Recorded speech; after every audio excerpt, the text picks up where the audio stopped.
like this. So how can you build partnerships if there is no basic trust? So we really have to deal with mistrust. We really have to change paradigms. We have to change paradigms where we see businesses in many areas of Colombia as part of the problem and not as part of the solution.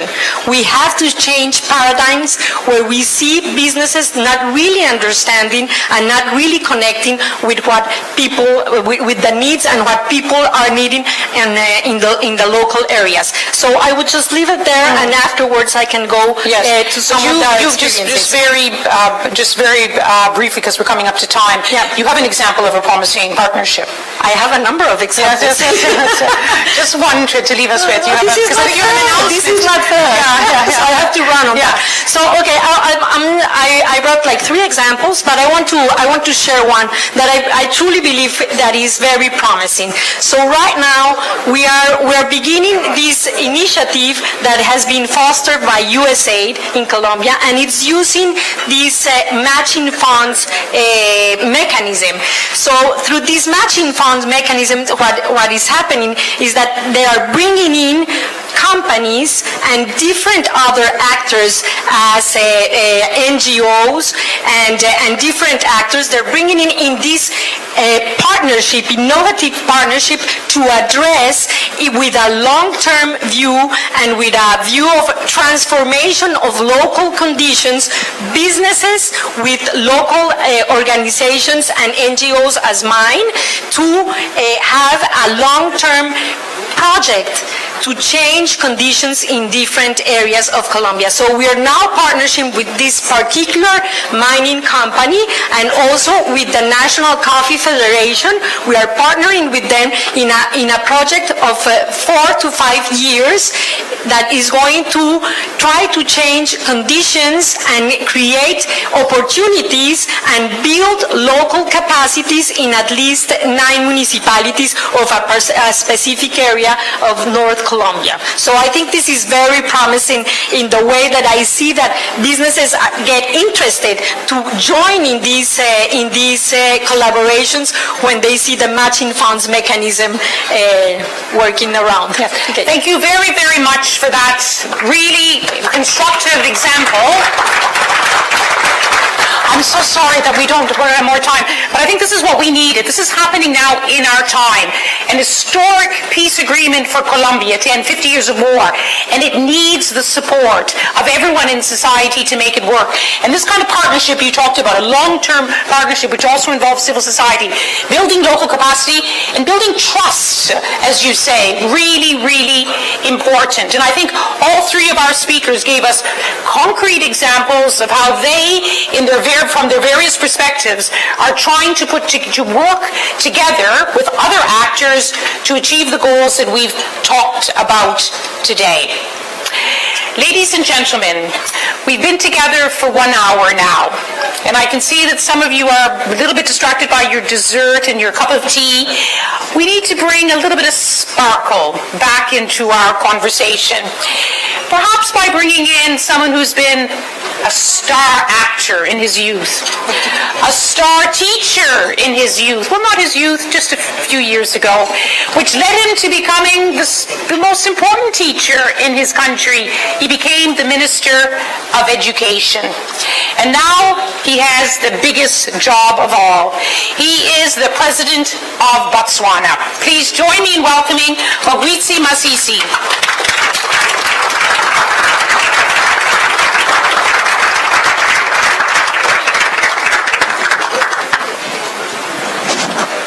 Thank you very much.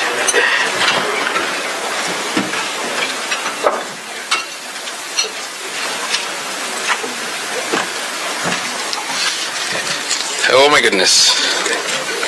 Now you really set me up.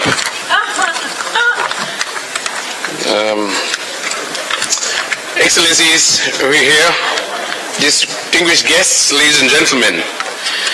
This year, the United Nations Private Sector Forum highlights the importance of partnerships among all of us, leaders from government, business, civil society, and others, in order to build and invest in peace for all.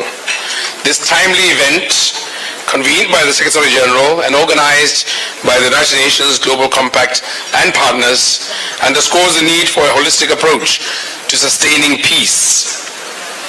Indeed, achieving peace and prosperity are intertwined objectives. Botswana's success story is based on the understanding that an environment of peace is also a critical precondition for meaningful prosperity. Peace is ensured by engaging potential agents of conflict to become part and parcel of sustainable development.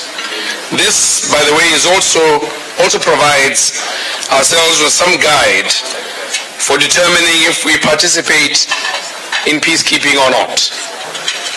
Our government and the private sector work together to ensure that our economy advance the cause of peace, democracy, and good governance in alignment with the 2030 Agenda and the African Union Agenda 2063.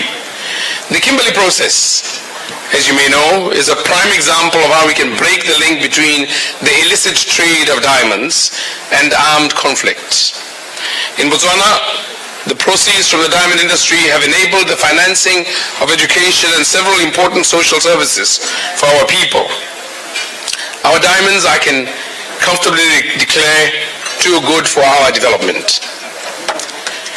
Progress for all is assured by the proper use and management of our natural resources. Ladies and gentlemen, this is what investing in peace for all truly means. Botswana prides itself as an example of how member states can partner with the private sector to grow our economy, to create jobs and deliver a fairer and more peaceful world. And yet more has still to be accomplished. I say this cautiously because we're about to begin another round of negotiations with De Beers. Let this private sector forum serve as a call to action for all governments, for all in business, to take bold actions in the joint pursuit of peace and prosperity.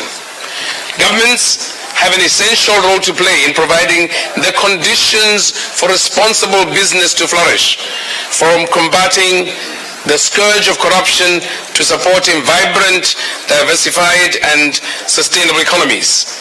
At the same time, business must look beyond short-term profits and recognize that without respect for the fundamental principles of the United Nations, their very basis to operate will be at risk. Business has a responsibility, indeed, an obligation vis-à-vis sustainable development.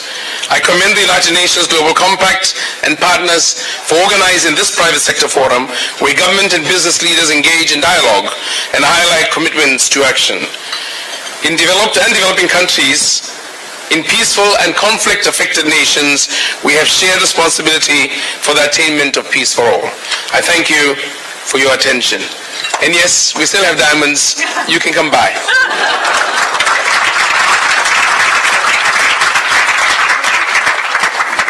I'm getting all...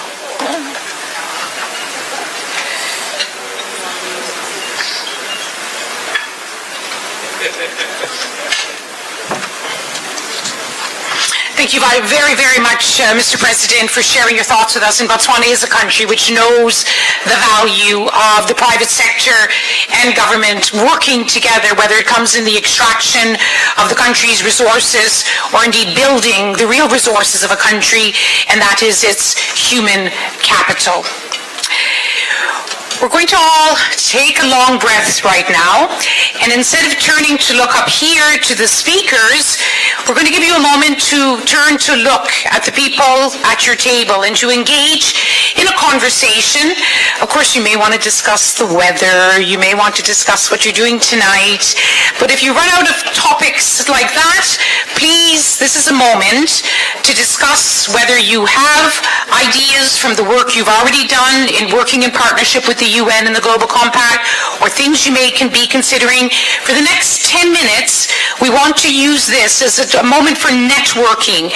And there's some great resources that have been provided. They're on the table here. This Building Peace and Prosperity, What Business Can Do. There's the Commitments to Action, the multi-stakeholder initiative. There's 8 initiatives, and I'm sure you will all have your own ideas. So the clock is ticking. I've already taken about 30 seconds of your time. We'll give you a little bit more. 10 minutes, and we're really expecting something. You guys are you women and men are supposed to be the thought leaders of our world. So get going. We're going to hear from you.